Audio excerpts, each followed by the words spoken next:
আৰু অহা কাইলৈ সমগ্ৰ অসমতে এই অধিসূচনাখন আমি দাহ কৰিম আৰু চৰকাৰে যদি এইটো উঠাই নলয় নটিফিকেশ্যন যদি উইথড্ৰ নকৰে তেতিয়াহ'লে আমি গুৱাহাটী উচ্চ ন্যায়ালয়ত যোৱাৰ কাৰণে আমি সিদ্ধান্ত গ্ৰহণ কৰিছোঁ কথা আছিল যে CC2R সৈতে আৰু মাৰ্ঘেৰি নেতৃবৃন্দৰ সৈতে আলোচনা কৰিহে নটিফিকেশ্যনটো ইস্যু কৰাৰ কথা আছিল কিন্তু সকলোকে অন্ধকাৰত ৰাখি CC2I হওক বা অসমৰ জনজাতি ৰাইজকে হওক বা তিৰাপৰ খিলঞ্জীয়া ভূমিপুত্ৰ জনজাতিসকলকে সম্পূৰ্ণৰূপে অন্ধকাৰত ৰাখি এই নটিফিকেশ্যনটো জাৰি কৰিছে এই সম্পূৰ্ণ ৰাজনৈতিক উদ্দেশ্য প্ৰণোদিতভাৱে এই সিদ্ধান্তটো চৰকাৰে গ্ৰহণ কৰিছে এইটোক আমি 18 তাৰিখে আমি ষ্টেট লেভেল এটা বিশেষ জনজাতীয় অভিৱৰ্তন অনুষ্ঠিত কৰিছিলোঁ এই অভিৱৰ্তনে তিৰাপ ট্ৰাইবেল বেল্টৰ সন্দৰ্ভত চৰকাৰে গ্ৰহণ কৰা অৰ্থাৎ সুৰক্ষিত শ্ৰেণী বৃদ্ধি কৰাৰ যি সিদ্ধান্ত তাক প্ৰত্যাহাৰ কৰি তাৰ যিখিনি ক্ষুদ্ৰ ক্ষুদ্ৰ এবৰিজিনেল ট্ৰাইব আছে সিংফো টাংচা খামটি চেমা টাই খামিয়াং টাই ফাকে টাই তুৰুং দিবৰ কাৰণে বা ট্ৰাইবেল বেল্ট ব্লকটো তিৰাপ বেল্টটো অক্ষত অৱস্থাত ৰাখিবৰ কাৰণে আমি প্ৰস্তাৱ গ্ৰহণ কৰি চৰকাৰক দিয়া কথা আছিল আৰু চৰকাৰে মুখ্যমন্ত্ৰী পৰ্যায়ত এটা CC2R সৈতে আলোচনা কৰিম বুলি কৈছিল কিন্তু এই আলোচনা অনুষ্ঠিত নকৰাকৈ আমাক সম্পূৰ্ণৰূপে ডাৰ্কত ৰাখি অন্ধকাৰত ৰাখি চৰকাৰে যি সিদ্ধান্ত গ্ৰহণ কৰি এই নটিফিকেশ্যন জাৰি কৰিছে এই নটিফিকেশ্যনটো CC2R বা অসমৰ জনজাতি অত্যন্ত দুৰ্ভাগ্যজনক কথা যে চৰকাৰে ট্ৰাইবেলৰ কথাটো চিন্তা কৰা নাই অসমৰ ভূমিপুত্ৰ ট্ৰাইবেলৰ সকলৰ মানে বিৰুদ্ধেহে কামবিলাক কৰা পৰিলক্ষিত হৈছে প্ৰতিটো ষ্টেপে যেন আমাৰ এগেইনষ্টত গৈছে তেনেকুৱা এটা অনুমান হৈছে প্ৰায় প্ৰতিটো পদক্ষেপ ইতিমধ্যে শদিয়া মুৰকং চেলেক চিচিটঙানী এণ্টায়াৰ BTRত ৰাজবংশীৰ লগতে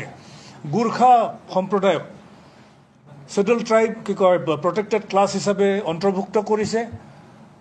নেপালী গ্ৰেজিয়াৰ এণ্ড কাল্টিভেটৰ হিচাপে 1947 চনৰ পৰা গঠিত বেল ব্লকবিলাকত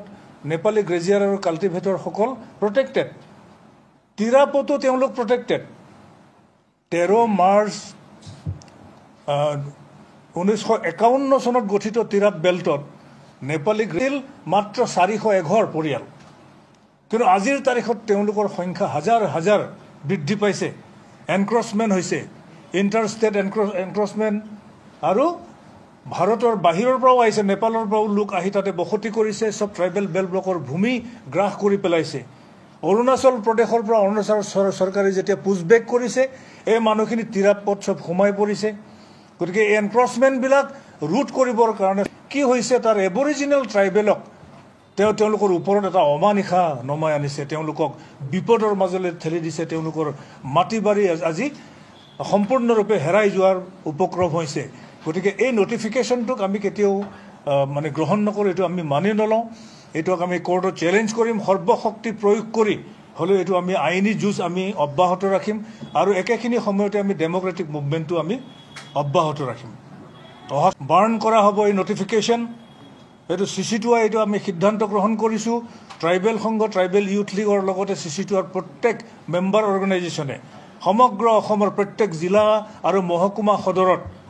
ৰাজহুৱাভাৱে ৰাজহুৱা স্থানত এই নটিফিকেশ্যনখন আমি বাৰ্ণ কৰাৰ সিদ্ধান্ত গ্ৰহণ কৰিছোঁ এইটো অত্যন্ত দুখজনক কথা যে উইদাউট এনি ডিছকাশ্যন CC2Rক এটলিষ্ট কনফিডেন্সত ল'ব লাগিছিল আস্থাত ল'ব আমি যেতিয়া এই সিদ্ধান্তটো কেবিনেট ডিচিশ্যন যেতিয়া হয় কেবিনেট ডিচিশ্যনৰ পিছত তাত প্ৰটেষ্ট হ'ল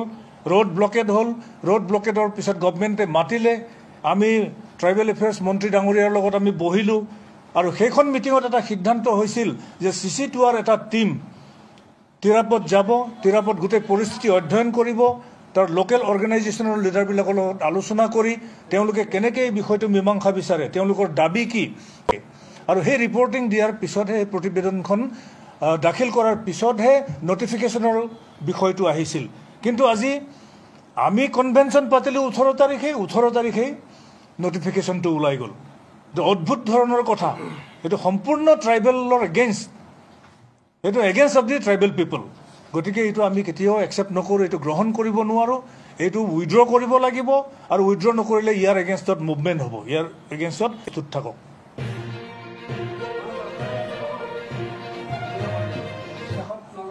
গণ্যই নকৰিলে আজি 22-23টাকে সংগঠনৰ umbrella organisation coordination committee of the tribal organisations of Assam,